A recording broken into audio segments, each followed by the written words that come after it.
Hello everyone, my name is Tanya Kapil और आज हम बात करने वाले हैं कन्वेंशन ऑफ मटेरियलिटी के बारे में। बड़ा आसान सा ये कन्वेंशन है, कुछ बुक में इसको कन्वेंशन और कुछ में इसको प्रिंसिपल्स के नाम से भी दे रखा है। So don't get confuse. आपको मेन चीज ये देखनी है कि अगर आपको मटेरियलिटी के बारे में पढ़ना है जो आपका है हमारा अकाउंटेंसी के अंदर, ठीक है, ये अकाउंटेंसी का हमारा टॉपिक है। काफी बार पेपर में आता है explain the principle of materiality और explain the convention of materiality. बड़ा ही आसान सा टॉपिक है, इसको फटाफट से कवर करते हैं।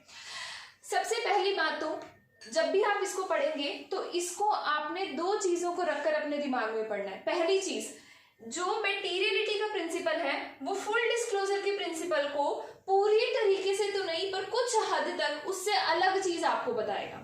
फुल डिस्क्लोजर के प्रिंसिपल में हम लोगों ने क्या बात की थी? अगर आपने उसको नहीं देखा है तो उसको पहले वीडियो में जाकर चेक कीजिए कि फुल डिस्क्लोजर के प्रिंसिपल या कन्वेंशन कह लीजिए, इसमें हमने क्या बात की थी। हमने इसमें ये बोला था कि आपको हर एक चीज को अकाउंट्स में क्लियरली शो करना है। इट डजंट मैटर कि वो आपके फर्म के लिए रेलिवेंट है या नहीं। ऐसा क्यों है? क्योंकि वो चीज जो आपको लगता है कि रेलिवेंट नहीं है वो किसी अदर यूजर के लिए रेलिवेंट हो सकती है। अब यूजर्स कौन है?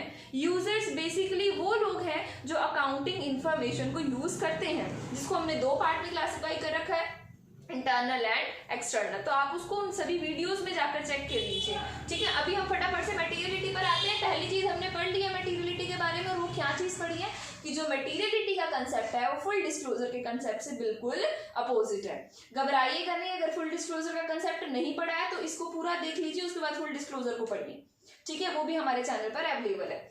तो फुल डिस्क्लोजर के कंसेप्ट को बिल्कुल क्या करता है? अपोज करता है, उसको कॉन्ट्राडिक्ट करता है ये कंसेप्ट। अब देखिए इसमें क्या कह रहे हैं, आइटम हैविंग इनसिग्निफिकेंट अफेक्ट और इररेलेवेंट टू द यूजर। बात क्या मतलब समझो, इस लाइन का मतलब क्या है उस चीज को समझो। वो चीज जो इनसिग्निफिकेंट है, यानी कि जो चीज को अगर आप छोड़ दें या आप उसको कंसीडर ही ना करें तो कोई फर्क नहीं पड़ेगा। इनसिग्निफिकेंट है अफेक्ट, और इररेलेवेंट यानी कि उसकी कोई इंपॉर्टेंस नहीं है हमारे यूजर या यूजर्स के लिए, शुड नॉट बी डिस्क्लोज। ऐसी चीजों को अकाउंट्स में मत डालिए। जब भी आप अपनी फर्म के फाइनल अकाउंट बनाने के लिए जा रहे हैं उसके ऊपर बहुत ज्यादा बर्डन मत डालिए, उसमें हर एक चीज को डालना जरूरी नहीं है। ऐसी चीजें जो इररेलेवेंट है, जिसका फर्क नहीं पड़ता है, आप चाहे तो उसे इग्नोर भी कर सकते हैं अकाउंट्स बनाते हुए, क्योंकि आपने अपने अकाउंट को भर नहीं देना है पूरी तरीके से इंफॉर्मेशन से। That's why should not be disclose. अब ये अगर आप मटेरियलिटी की बात, फुल डिस्क्लोजर की बात करें ना, वो तो कहता है उल्टा कंसेप्ट है, सब चीजें डिस्क्लोज करो। लेकिन मटेरियलिटी क्या कह रहा है कि सब चीजें डिस्क्लोज करने की जरूरत नहीं है। ऐसी चीजें, ठीक है, ऐसी आइटम, ऐसे फैक्ट जो इररेलेवेंट है, इनसिग्निफिकेंट है, उनको क्या कर दो? अवॉइड करो, दिखाओ मत। Should not be disclose. आगे देखिए, सच अनइम्पोर्टेंट आइटम, ऐसी unimportant item either left out, या तो उसको फाइनल अकाउंट में डालो ही मत, उसे छोड़ देना चाहिए, और merged with the other item. जैसे कि हम कई बार अकाउंट्स में पढ़ते हैं मिसलेनियस के नाम से आइटम। मिसलेनियस क्या है? ये मर्ज्ड है, ठीक है। इसमें कई सारी छोटी मोटे, मिसलेनियस इनकम भी होती है, मिसलेनियस एक्सपेंडिचर भी होते हैं। मिसलेनियस इनकम वो छोटी मोटी इनकम है जिसको आप इग्नोर कर देते हो, सबको एक ही में डाल देते हो, अलग अलग दिखाने की कोई जरूरत यहाँ पर नहीं है। समझ आ रही है आपको बात? मिसलेनियस इनकम भी होती है आपके पास, मिसलेनियस एक्सपेंसेस भी होते हैं, वो बेसिकली मर्ज्ड एक्सपेंसेस होते हैं। वो सारे एक्सपेंसेस उसी एक में डाल दिए जाते हैं जो ज्यादा सिग्निफिकेंट ना हो, ठीक है। नेक्स्ट है लिमिटेशन। लिमिटेशन का मतलब अगर आप मटेरियलिटी कंसेप्ट को यूज कर रहे हैं तो क्या प्रॉब्लम आपके सामने आ सकती है, और यहाँ पर मैंने कुछ फायदे लिखे हैं जो आपको मिलते हैं इस कंसेप्ट को यूज करने के। सबसे पहले हम इसकी लिमिटेशन को, यानी कि इसको यूज करने से होने वाले नुकसान के बारे में पढ़ेंगे। पहला नुकसान, if items are not fairly judged. अगर जो जजमेंट करने वाला अकाउंटेंट है उसने जज ही नहीं किया कि अच्छे से, फेयरली का मतलब है बिल्कुल विदाउट बायसेस, उसने जज ही नहीं किया कि कौन सी आइटम सिग्निफिकेंट है कौन सी इनसिग्निफिकेंट है, दोनों के बीच में पहले डिस्टिंग्विश भी तो करना पड़ेगा। अगर उस पर्सन ने वो डिस्टिंग्विश फेयरली नहीं किया है तो उस केस में ऐसी इंपॉर्टेंट इंफॉर्मेशन को हाइड करा जा सकता है जो कि सिग्निफिकेंट है।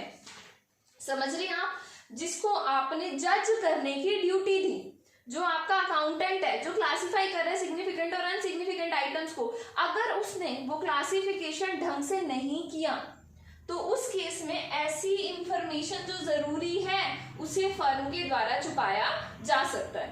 Next one is it should be noted, ये ध्यान देना चाहिए that what is material, material here means what is significant, or you can say that what is important for one may not be important for the other or vice versa। अब देखिए, जो चीज मेरा owner जानना चाहता है, ठीक है, वो चीजें अलग होंगी, वो चीजें जो मेरा कॉम्पिटिटर जानना चाहता है वो चीजें अलग होंगी, जिस तरीके से गवर्नमेंट मेरे अकाउंट्स को देखेगी उनका नजरिया अलग होगा।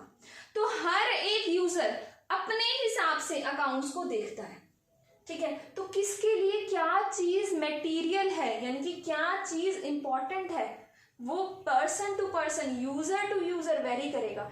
तो आप कैसे निकाल सकते हो कि भाई हमारे अकाउंट्स में ये चीजें सिग्निफिकेंट है और ये चीजें इनसिग्निफिकेंट है। तो हर एक यूजर के हिसाब से आइटम्स का सिग्निफिकेंस चेंज होता है।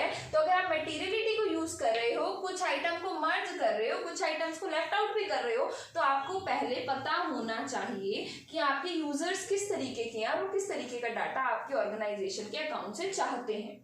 आगे देखिए, अब फायदे क्या क्या होंगे। ये तो हमने कुछ नुकसान के बारे में पढ़ लिया। पहला नुकसान कि कुछ चीजें छुपाई जा सकती हैं। जज करने वाला बंदा अगर विदाउट बायसनेस जज ना करे कि कौन सी चीज सिग्निफिकेंट है और कौन सी चीज इनसिग्निफिकेंट है, तो उस केस में नुकसान उठाना पड़ सकता है। दूसरी चीज, आप किस हिसाब से जज कर सकते हैं कि कौन सी चीज किसी एक के लिए सिग्निफिकेंट है और दूसरे के लिए हो सकता है वो इनसिग्निफिकेंट निकले, तो आप किस बेस पर जज करेंगे, वो एक बहुत बड़ी प्रॉब्लम है अगर आप कन्वेंशन ऑफ मटेरियलिटी को अपनी फर्म में अडॉप्ट करने जा रहे हैं। तो नेक्स्ट है इसकी एडवांटेजेस। कुछ इसके 3-4 मैंने एडवांटेजेस लिखे। बुक में इस तरीके से नहीं मिलेगा, ये सब कुछ एक्चुअली मर्ज हुआ सब बुक में आपको मिलेगा। तो मैं आपको वैसे नॉर्मली बता रही हूँ उसके फायदे क्या है। रिड्यूस कॉम्प्लेक्सिटी, एक तो कॉम्प्लेक्सिटी हमारी घट जाती है। रिड्यूस बर्डन ऑन अकाउंट्स, हमारे अकाउंट्स बल्कि नहीं रहते हैं, कॉम्प्लेक्स एक शॉर्ट फॉर्म में ब्रीफली अच्छे से बन जाते हैं। Easy and quick access to the significant information, जो सिग्निफिकेंट इन्फॉर्मेशन आपको चाहिए उसका इजी एंड क्विक एक्सेस आपको मिल जाएगा, यानी कि आप क्विकली उस इन्फॉर्मेशन को ले सकते हैं। Next one is quick decision making. आपके डिसीजन मेकिंग पहले से बढ़िया हो जाएगी जब अगर आप मटेरियलिटी कंसेप्ट को यूज करते हैं। अब देखिए, अगर आपको प्रॉब्लम आ रही है ना अभी भी कि भाई कैसे एक चीज किसी के लिए सिग्निफिकेंट हो सकती है दूसरे के लिए नहीं हो सकती है। अब मान लीजिए मैंने क्या किया, यहाँ पर ना मैं 2 मशीन लेकर बैठ गई, मैं कपड़े सिलने का काम करने लग गई। मेरे लिए 1 मीटर क्लॉथ का खराब हो जाना मेरे बिजनेस के लिए एक तरीके का लॉस है, ठीक है, और मेरे लिए वो सिग्निफिकेंट है। पर उसी केस में अगर मैं मान लूँ ज़ारा ब्रांड है, वो मैन्युफैक्चरिंग कर रहा है, उससे ही वेस्टेज हो जाएगी, उसके लिए वो इनसिग्निफिकेंट है। तो अब समझे, सिग्निफिकेंट होना और इनसिग्निफिकेंट होना दोनों में क्या होता है, फर्क होता है, ठीक है। तो अब हम यहीं पर अपनी वीडियो को खत्म करेंगे। कन्वेंशन ऑफ मटेरियलिटी हमारा ये पूरा का पूरा टॉपिक हमने इसमें कवर कर लिया है। आगे हम इसके बाद नेक्स्ट चैप्टर्स को करेंगे।